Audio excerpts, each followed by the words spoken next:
Hello po mga mamamayang, magandang umaga po sa inyong lahat. Ngayon pong umagang ito ay gagawa po ako ng avocado salad dahil maganda po ito sa mga nagda-diet. At ito na po ang mga ingredients sa aking avocado salad.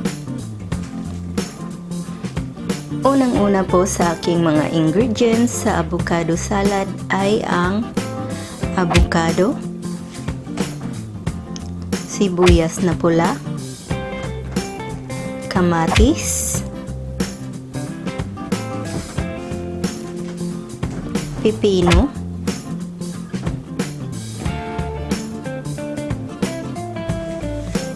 cilantro,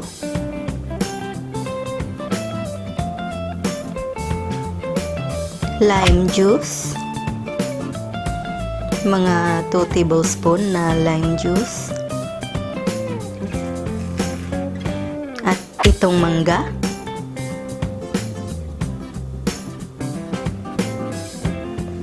maglalagay din po ako ng 2 tablespoon ng olive oil,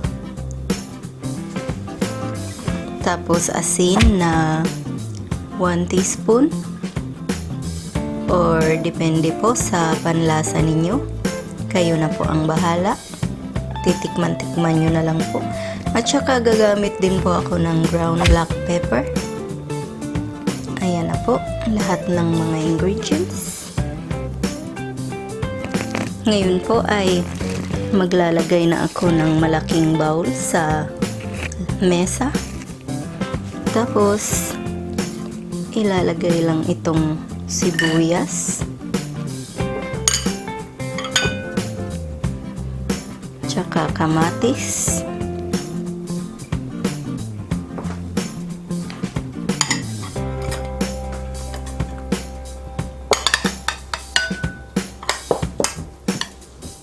tsaka ang pipino rin ay ilalagay na po natin. Dahan-dahan lang po dahil napakarami po nitong pipino na nahiwa ko.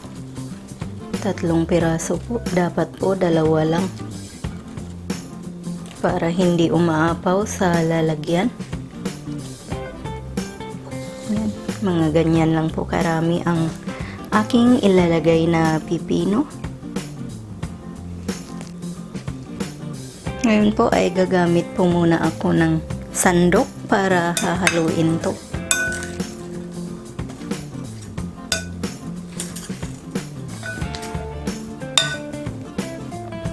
Ngayon po ay uumpisahan ko ng ihalo itong ating mangga.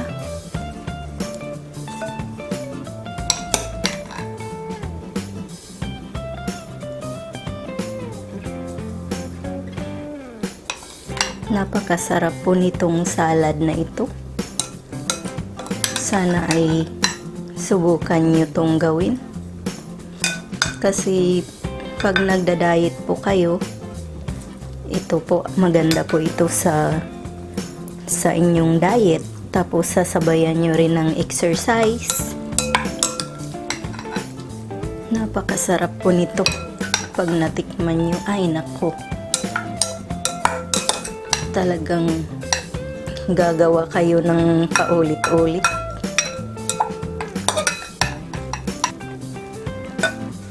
Haluin lang natin to.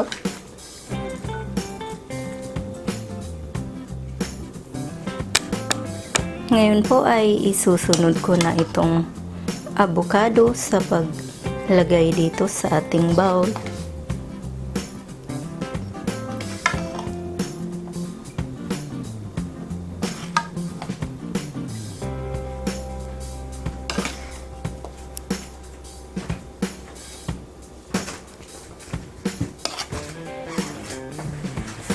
Mga ganyan po karaming avocado.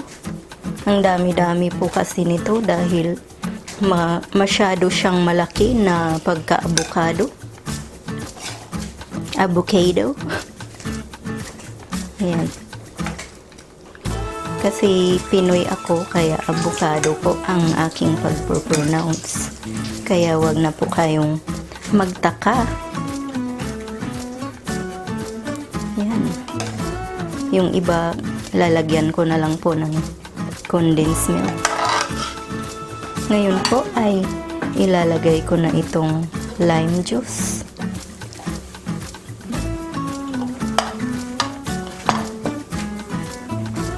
At hahaluin.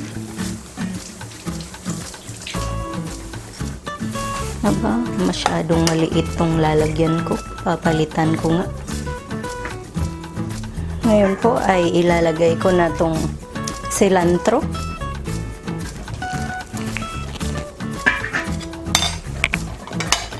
Tsaka ilalagay ko na rin itong olive oil.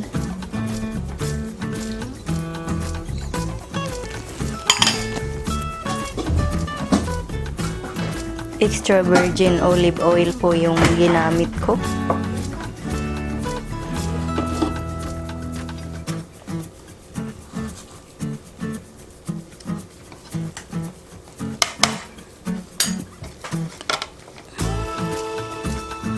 Hahaluin ko lang to.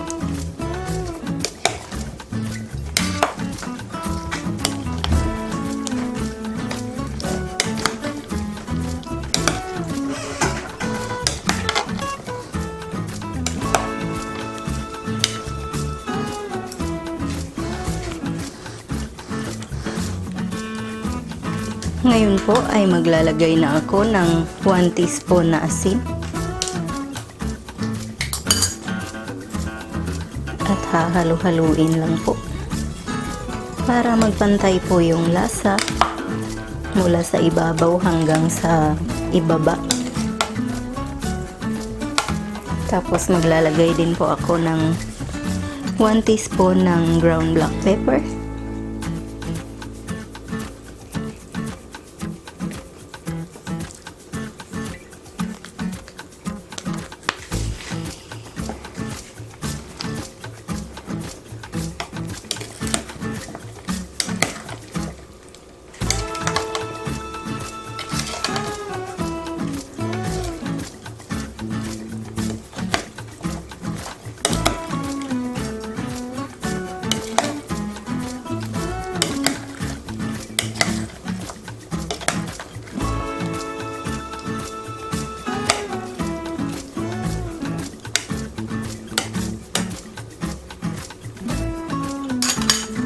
Ayan na po, titikman ko po siya kung masarap ba talaga. Yun, sobrang sarap po. Sana po ay itry nyo itong recipe ito. Isa pa nga.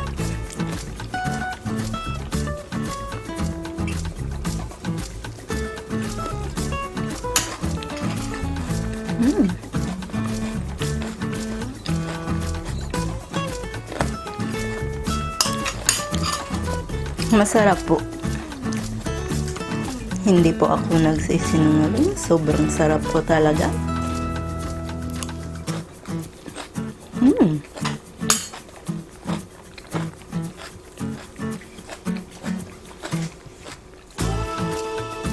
Ito na po mga mamamayang ang aking finished product ng avocado salad with mango.